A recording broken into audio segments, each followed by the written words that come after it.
بسم الله الرحمن الرحيم.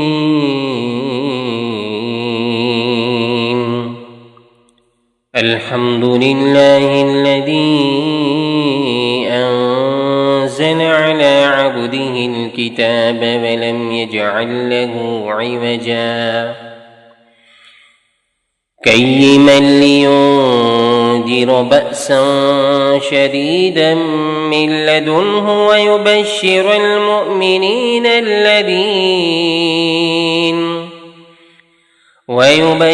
المؤمنين الذين يعملون الصالحات أن لهم أجرا حسنا ماكثين فيه أبدا وينذر الذين قالوا اتخذ الله ولدا ما لهم به من علم ولا لآبائهم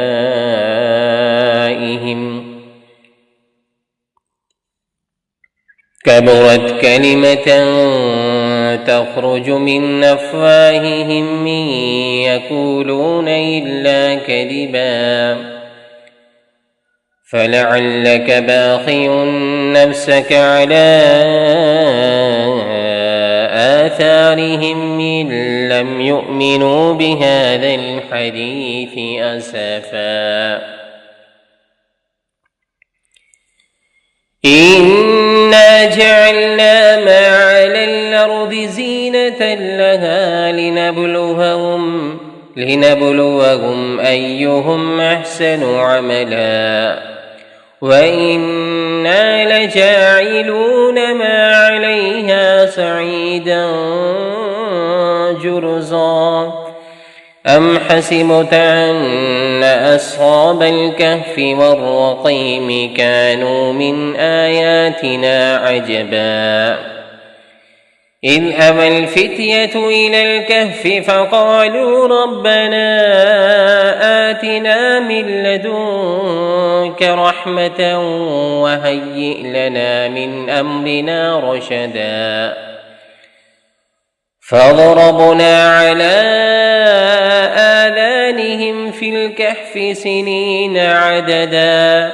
ثم بعثناهم لنعلم أي الحزبين أحصى لما لبثوا أمدا نحن نقص عليك نبأهم بالحق إنهم فتية آمنوا بربهم وزدناهم هدى وربطنا على قلوبهم إذ قاموا فقالوا ربنا رب السماوات والأرض لن ندعو من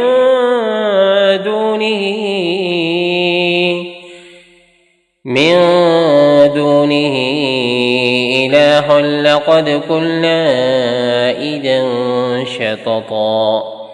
هؤلاء قوم اتخذوا من دونه آلهة لولا يأتون عليهم بسلطان بين فمن أظلم ممن افترى على الله كذبا وإذ اعتزلتموهم ما يعبدون إلا الله فأووا إلى الكهف ينشر لكم ربكم من رحمته ويهيئ لكم من أمركم مرفقا وترى الشمس إذا طلعت تزاور عن كأفهم ذات اليمين وإذا غربت تقرضهم ذات الشمال وهم في فجوة منه ذلك من آيات الله من يهد الله فهو المهتد ومن يضلل فلن تجد له وليا مرشدا وتحسبهم أيقاظا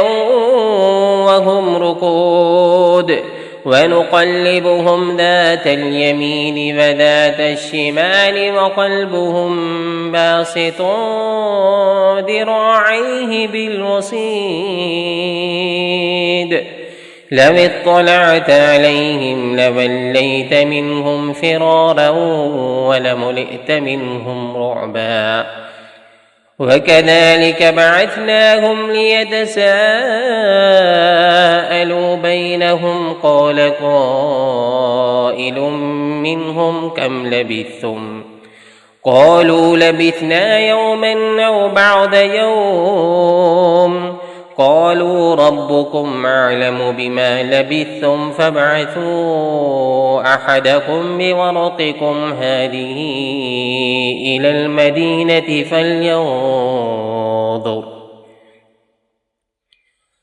فلينظر أيها أزكى طعاما فليأتكم برزق منه وليتلطف ولا يشعرن بكم أحدا إنهم إن يظهروا عليكم يرجموكم أو يعيدوكم في ملتهم ولن تفلحوا إذا أبدا وكذلك أعثرنا عليهم ليعلموا أن وعد الله حق وأن الساعة لا ريب فيها إذ يتنازعون بينهم أمرهم فقالوا بنوا عليهم بنيانا ربهم أعلم بهم قال الذين غلبوا على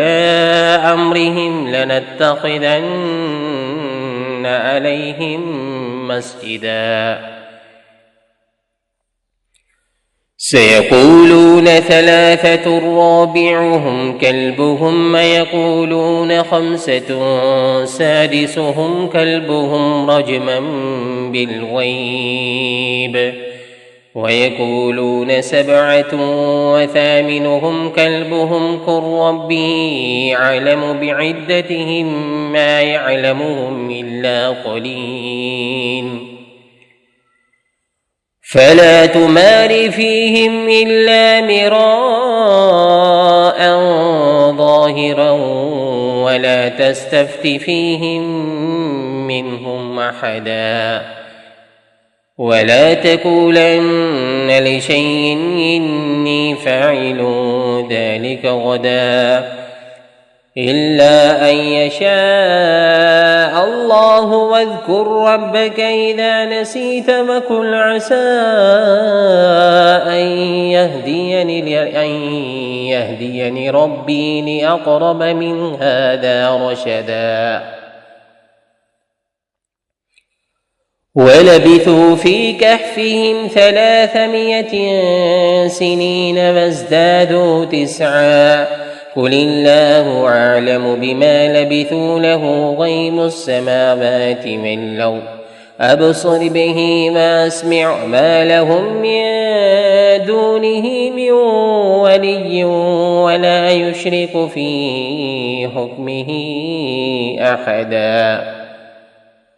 واتل ما أوهي إليك من كتاب ربك لا مبدل لكلماته ولن تجد من دونه ملتحدا واصبر نفسك مع الذين يدعون ربهم بالغداة والعشي يريدون وجهه ولا تعد عيناك عنهم تريد زينة الحياة الدنيا ولا تطع من أغفلنا قلبه عن ذكرنا واتبع هواه وكان أمره فرطا وقل الحق من ربكم فمن شاء فليؤمن ومن شاء فليكفر إنا أعتدنا للظالمين نارا أحاط بهم سرادقها وإن يستغيثوا يغاثوا بماء كالمحل يشفي الوجوه بئس الشراب وساءت مرتفقا إن الذين آمنوا وعملوا الصالحات إنا لا نضيع أجر من أحسن عملا أولئك لهم جنات عدن تجري من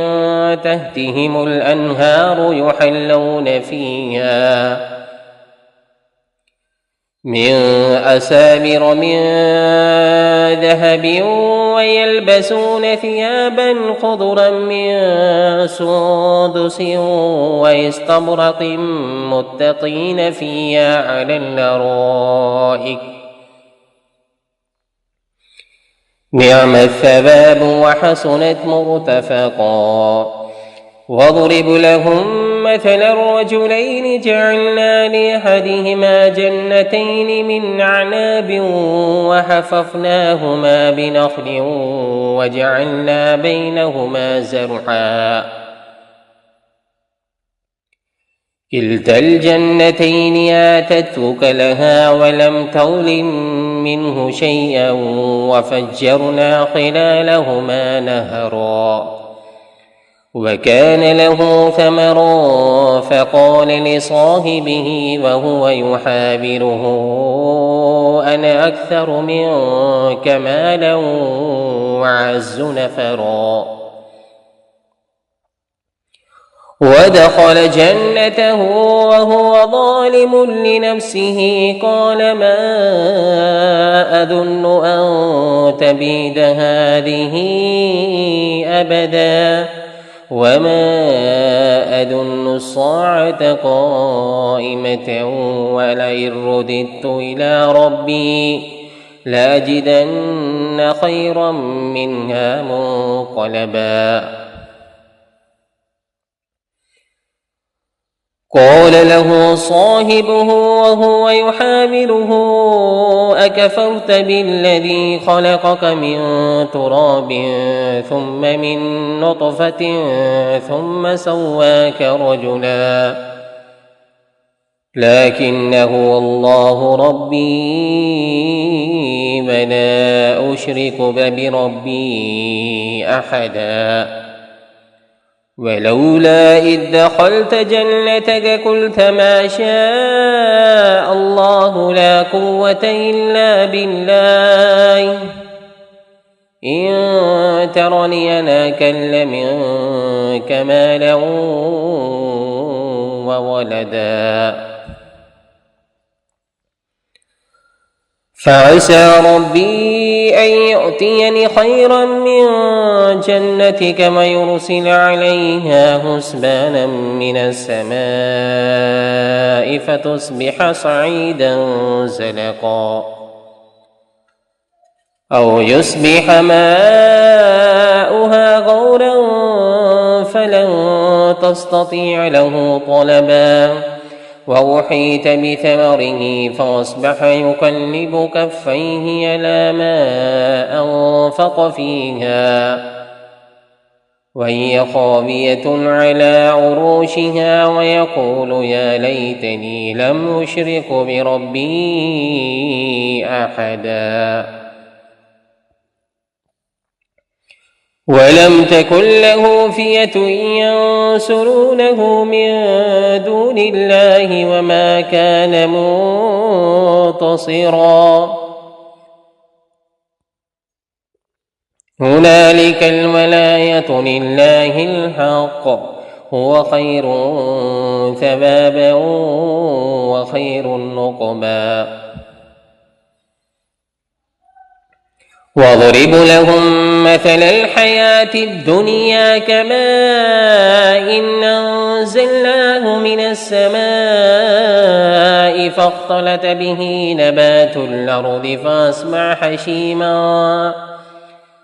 فأصبح هشيما تذروه الرياح وكان الله على كل شيء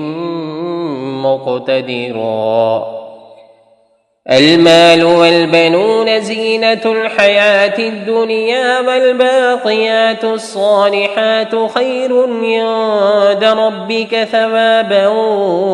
وخير نملا ويوم نسير الجبال وترى الأرض بارزة وحشرناهم فلم نغادر منهم أحدا وعرضوا على ربك صفا لقد جئتمونا كما خلقناكم أول مرة بل زعمتم أن لن نجعل لكم موئدا ووضع الكتاب فترى المجرمين مشفقين مما فيه ويقولون يا ويلتنا ما لهذا الكتاب لا يغادر صغيرة ولا كبيرة إلا أحصاها ووجدوا ما عملوا حاضرا ولا يظلم ربك أحدا وإذ قلنا للملائكة اسجدوا لآدم فسجدوا إلا إبليس كان من الجن ففسق عن أمر ربه أفتتخذونه وذريته أولياء من دوني وهم لكم عدو بئس للظالمين بدلا ما أشهدتم خلق السماوات والأرض ولا خلق أنفسهم وما كنت متخذ المضلين عضدا ويوم يقول نادوا شركائي الذين زعمتم فدعوهم فلم يستجيبوا لهم وجعلنا بينهم موبقا ورأى المجرمون النار فظنوا أنهم مواقعها ولم يجدوا عنها مصرفا ولقد صرفنا في هذا القرآن للناس من كل مثل وكان الإنسان أكثر شيء جدلا وما منع الناس أن يؤمنوا إذ جاءهم الهدى ويستغفروا ربهم إلا أن تأتيهم سنة الأولين أو يأتيهم العذاب قبلا وما نرسل المرسلين إلا مبشرين ومنذرين ويجادل الذين كفروا بالباطل ليدحضوا به الحق واتخذوا آياتي وما أنذروا هزوا ومن أظلم ممن ذكر بآيات ربه فأعرض عنها ونسي ما قدمت يداه إنا جعلنا على قلوبهم أكنة أن يفقهوه وفي آذانهم وقرا وإن تدعوهم إلى الهدى فلن يهتدوا إذن أبدا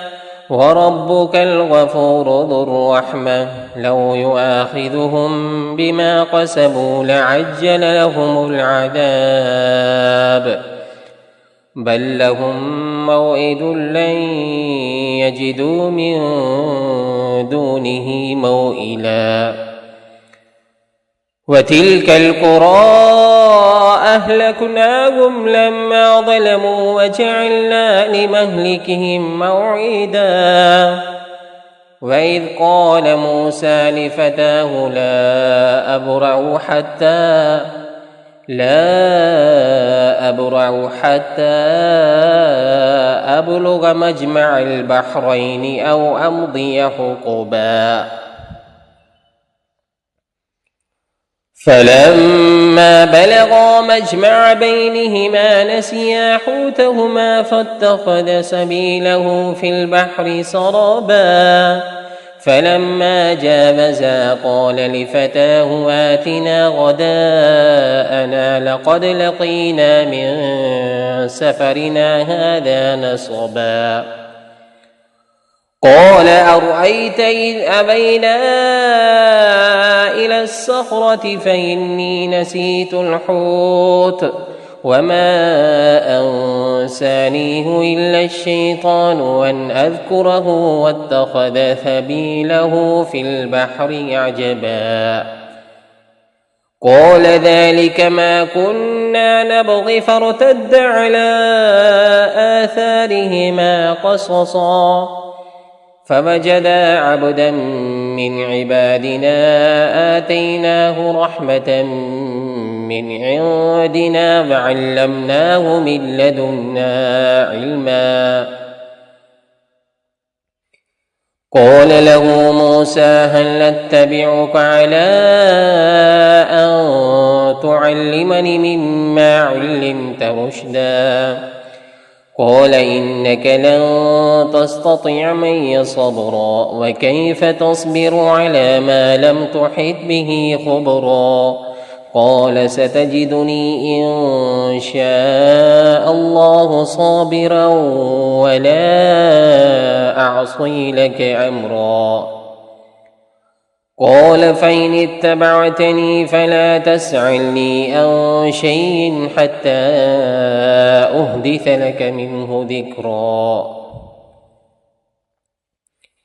فانطلقا حتى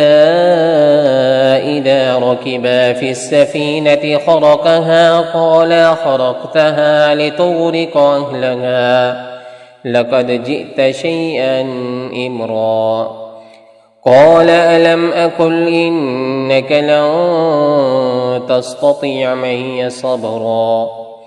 قال لا تؤاخذني بما نسيت ولا ترهقني من أمري عسرا. فانطلقا حتى إذا لقيا غلاما فقتله قال أقتلت نفسا زكية بغير نفس لقد جئت شيئا نكرا. قال ألم أقل لك إنك لن تستطيع معي صبرا. قال إن سألتك عن شيء بعدها فلا تصاحبني قد بلغت من لدني عذرا. فانطلقا حتى إذا أتيا أهل قرية استطعما أهلها فأبوا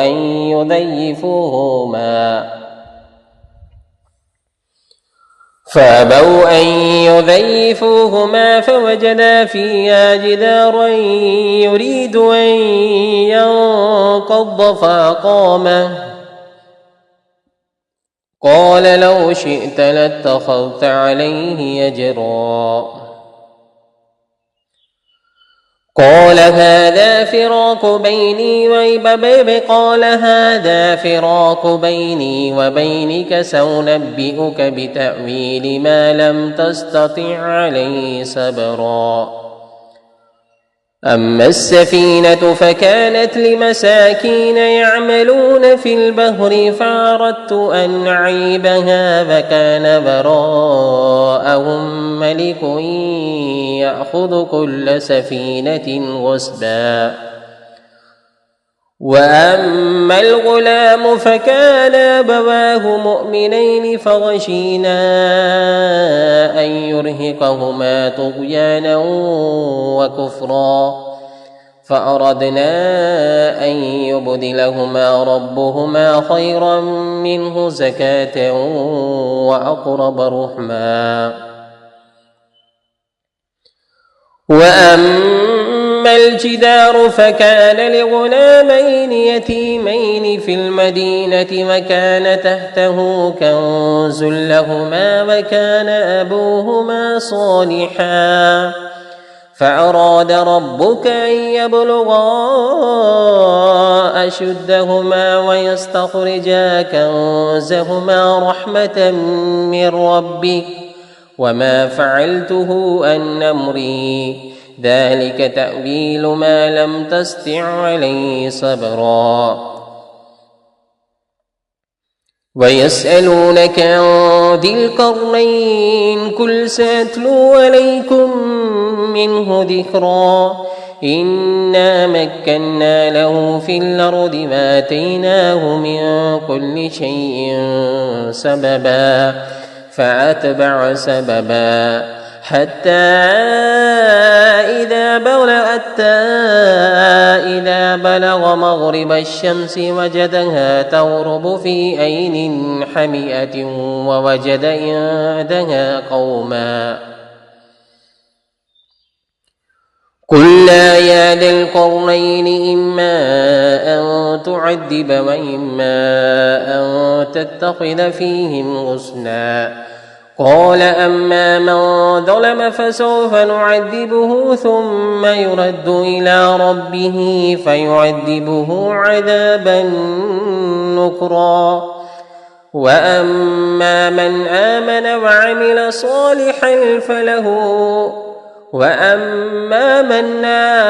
وعمل صالحا فله جزاء الحسنى وسنقول له من أمرنا يسرا ثم أتبع سببا حتى إذا بلغ مطلع الشمس وجدها تطلع على قوم لم نجعل لهم من دونها سترا كذلك وقد أحطنا بما لديه خبرا ثم أتبع سببا حتى إذا بلغ بين الصدين وجد من دونهما قوما لا يكادون يفقهون قولا قالوا يا ذا القرنين إن يعجوج ومعجوج مفسدون في الأرض فهل نجعل لك خرجا على أن تجعل بيننا وبينهم سدا قال ما مكني فيه ربي خير فاعينوني بقوة أجعل بينكم وبينهم ردما آتوني زبر الحديد حتى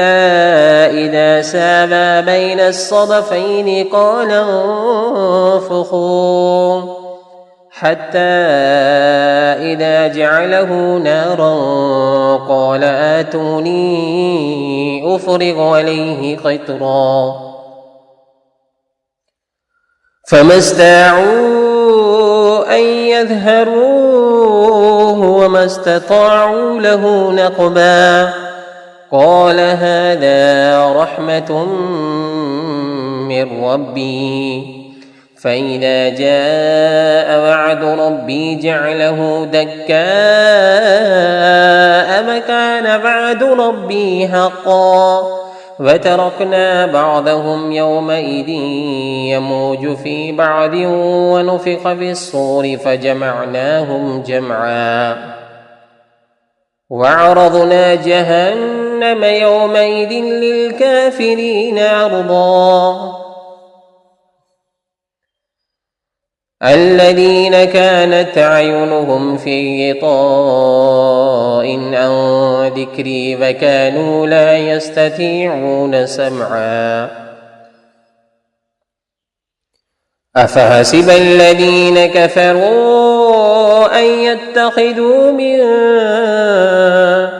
أفحسب الذين كفروا أن يتخذوا عبادي من دوني أولياء إنا وأعتدنا جهنم للكافرين نزلا قل هل ننبئكم بالأخسرين أعمالا الذين ضل سعيهم في الحياة الدنيا وهم يحسبون أنهم يحسنون صنعا أولئك الذين كفروا بآيات ربهم ولقائه فحبطت أعمالهم فلا نقيم لهم يوم القيامة وزنا ذلك جزاؤهم جهنم بما كفروا واتخذوا آياتي ورسلي هزوا إن الذين آمنوا وعملوا الصالحات كانت لهم جنات الفردوس نزلا خالدين فيها لا يبغون عنها حولا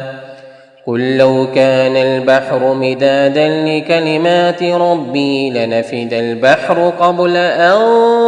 تنفد كلمات ربي ولو جئنا بمثله مددا قل إنما أنا بشر مثلكم يوحى إلي أنما إلهكم إله واحد فمن كان يرجو لقاء ربه فليعمل عملا